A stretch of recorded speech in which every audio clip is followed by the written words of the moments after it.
हमारे पास 8 नंबर में पूछे जाने वाला एक सवाल है जो कि आपके बोर्ड एग्जाम में हर साल पूछा जाता है। आप ये बताएंगे कि ये जो सवाल है किस चैप्टर का है। ठीक है, दो रेखाएं दी गई हैं और आप याद रखिएगा कि जब भी रेखाएं सदिश रूप में दी गई होती हैं तो इन्हें सदिश रूप कहा जाता है। क्लास 12th में जो रेखाओं का जो समीकरण होता है वो दो रूप में होता है, दो रूप में उन्हें लिखा जाता है। एक कार्तीय रूप में होता है, एक सदिश रूप में होता है। ठीक है, तो आपके पास दो रेखाओं को दिया गया है और दोनों रेखाएं सदिश रूप में दी गई हैं। दोनों रेखाओं के बीच की दूरी क्या होगी ये आपको बताना है। तो इसके लिए सबसे पहले दो रेखाओं के बीच की जो दूरी होती है इसका सूत्र आपको पता होना चाहिए। मैं बता देता हूं क्या होता है। दो रेखाओं के बीच की दूरी जबकि सदिश रूप में दी गई रेखाएं उनका सूत्र होता है d बराबर a2 माइनस a1 डॉट, याद रखिएगा सदिश रहेगा यहाँ पे, a2 minus a1 dot b1 cross b2 और पूरे के अपॉन में b1 vector b1 cross vector b2 का मॉड और इस पूरे का मॉड। जरूरी है कि दो रेखाओं के बीच की दूरी का सूत्र आपको पता हो। Vector a2 minus vector a1 dot vector b1 cross vector b2 और पूरे के बटे में vector b1 cross vector b2 का मॉड। यानी कि आपको ये सारी चीजें आपको पहले निकालनी पड़ेंगी। तो इसमें a1 क्या है, b1 क्या है, a2 क्या है, b2 क्या है, ये पहले आप यहाँ पर समझने का प्रयास करिए। ठीक है, चलिए मैं आपको समझाता हूँ। ये जो ऊपर वाला जो पहला समीकरण है इसकी तुलना अगर आप करेंगे r बराबर a1 प्लस म्यू b1, तो आप देखेंगे कि a1 के जगह पे ये सदिश है, a1 के जगह पे लिखा हुआ है 3i cap plus 3j cap plus 5k cap और म्यू के आगे जो है b1 है, तो म्यू के आगे लिखा हुआ है ये आपका सदिश b1 है। तो आप क्या लिखेंगे, यहाँ पर छूट रहा है vector r vector a1 vector b1। तो b1 का मान कितना है, वेक्टर b1 का मान निकालिए, यहाँ से वेक्टर b1 निकालिए, कितना आएगा 2i cap plus 3j cap plus 6k cap. अच्छा, ये जो दूसरी वाली रेखा है इसकी तुलना आप किससे करेंगे, इसकी तुलना आप करेंगे वेक्टर r बराबर vector a2 plus lambda vector b2 से।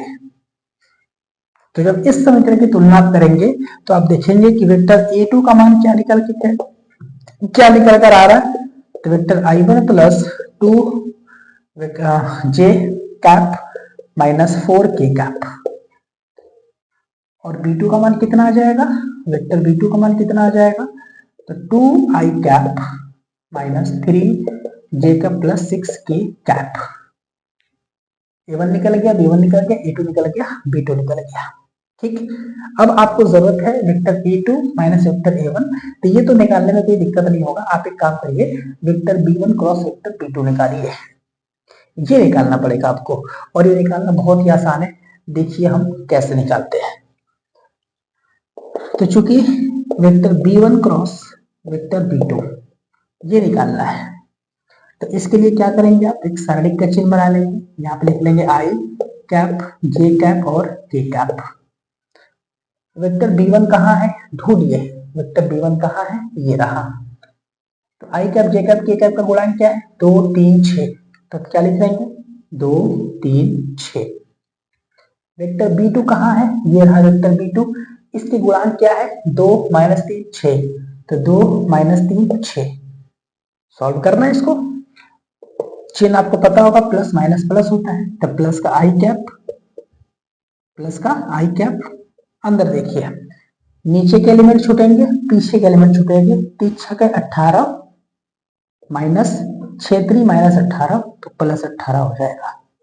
माइनस आई कैप के बाद के कैप, जे कैप माइनस जे कैप, तो जे के नीचे के सारे एलिमेंट छूटेंगे, आगे पीछे के एलिमेंट छूटेंगे। 2 6 के 12 माइनस 6 2 के 12, तो 12 माइनस 12 प्लस के कैप। नीचे के एलिमेंट छूटेंगे, पीछे के एलिमेंट छूटेंगे। 2 तिया माइनस 6 माइनस 2 तिया माइनस 6, तो माइनस 6 माइनस 6। गड़बड़ हो गया कि नहीं हो गया? 2 तिया माइनस 6, ठीक है, 2 तिया माइनस 6 सही है, बिल्कुल सही है। तो आपको क्या मिलेगा, यहाँ पे आ जाइए। आपको मिलेगा बच्चों vector B1 cross vector B2 बराबर 18 दुने के 36 आई कैप माइनस, ये तो 0 हो गया तो लिख सकते हैं आप 0 0 जे कैप लिख सकते हैं, कोई दिक्कत नहीं है। 6 6 माइनस का 12 के कैप। तो vector B1 cross vector B2 आपको मिल गया, जो कि बहुत ही जरूरी था निकालना। अब आप फौरन क्या करिए कि इन दोनों का मॉड ले लीजिए, क्योंकि आपको मॉड भी चाहिए होगा। तो मैं तुरंत नीचे क्या करूंगा, vector B1 cross vector B2 का मॉड लूंगा। और मॉड निकालना बहुत ही आसान है, निकालिए। क्या आएगा, है ना, आई कैप के गुणांक का वर्ग प्लस जे कैप के गुणांक का वर्ग प्लस के कैप के गुणांक का वर्ग। तो vector B1 cross vector B2 का मॉड बराबर 36 का स्क्वायर 1296 हो जाएगा, प्लस माइनस 12 का स्क्वायर 144 हो जाएगा। तो vector B1 cross vector B2 का जो मॉड आएगा कितना आएगा, जोड़ेंगे 6 4 10 और फिर 9 4 13 1 14 और वापस से 2 और 1 3 1 4 144 यानी कि 1440। तो vector B1 cross vector B2 का मॉड कितना आ जाएगा, आप इसको लिख सकते हैं 144 गुणे 10। तो 144 का स्क्वायर रूट कितना हो जाएगा 12 और 10 का तो होगा नहीं, तो 12√10 हो जाएगा। तो कहने का मतलब क्या हुआ, कहने का मतलब ये हुआ कि vector B1 cross vector B2 का मॉड कितना हो जाएगा बच्चों, 12√10 हो जाएगा। ठीक है, इतना निकल चुका है। B1 क्रॉस B2 हमने निकाल लिया है, बिल्कुल आप यहां से देख सकते हैं। Vector B1 cross vector B2 का मॉड निकल चुका है, क्योंकि आप यहां पर देख सकते हैं। A2 माइनस A1 जरा सा निकाल लीजिए, मैं कहूंगा कि A2 माइनस A1 निकालिए।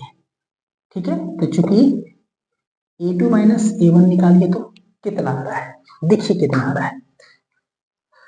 तो A2 में से A1 को घटाइए, तो आई कैप माइनस 3 आई कैप माइनस का 2 आई कैप माइनस का 2 आई कैप।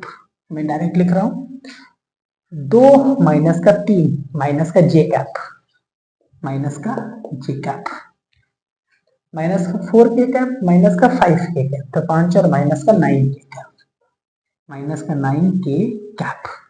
तो A2 माइनस A1 आ गया। अब आपके लिए महत्वपूर्ण ये है और ये है, इन सभी मानों को उठा करके हम रखेंगे इस वाले में। मान लीजिए ये आपका समीकरण नंबर 1 है। अब इन सभी मानों को समीकरण 1 पर रखते हैं, तो लिख लेंगे सभी मानों को समीकरण 1 में रखने पर, सभी मानों को समीकरण 1 पर रखने पर तो कितना आएगा, डी बराबर A2 माइनस A1 का मान निकल चुका है, कितना माइनस 2 आई कैप माइनस जे कैप माइनस 9 के कैप।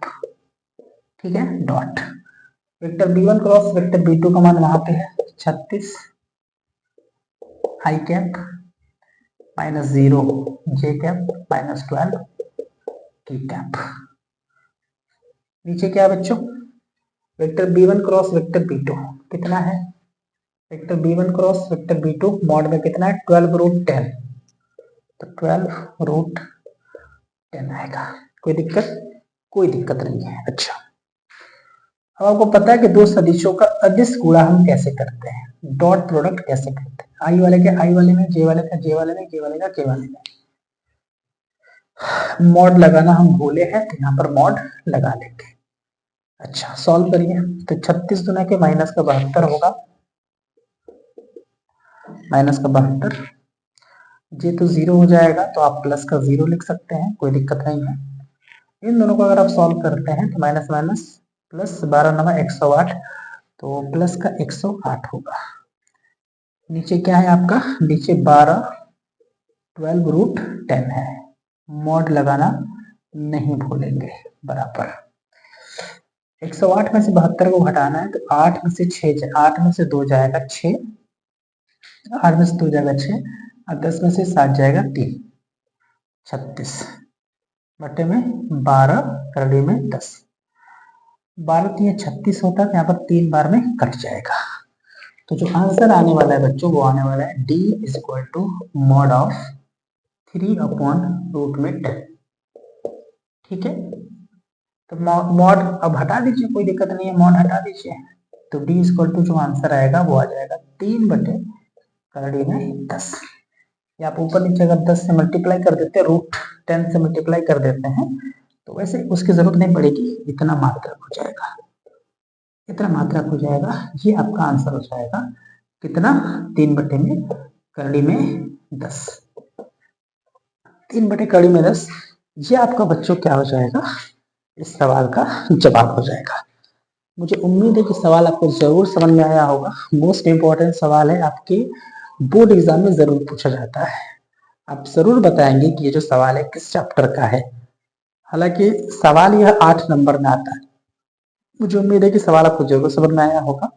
आप ऐसे ही प्रश्न जरूर लगाइए। ये सवाल कम से कम 100 बार से ज्यादा बार पूछ चुका है। आप अपना ख्याल रखिए। वीडियो पसंद आए तो वीडियो को लाइक कर सकते हैं, और दिल करे तो चैनल को भी सब्सक्राइब आप जरूर कर सकते हैं।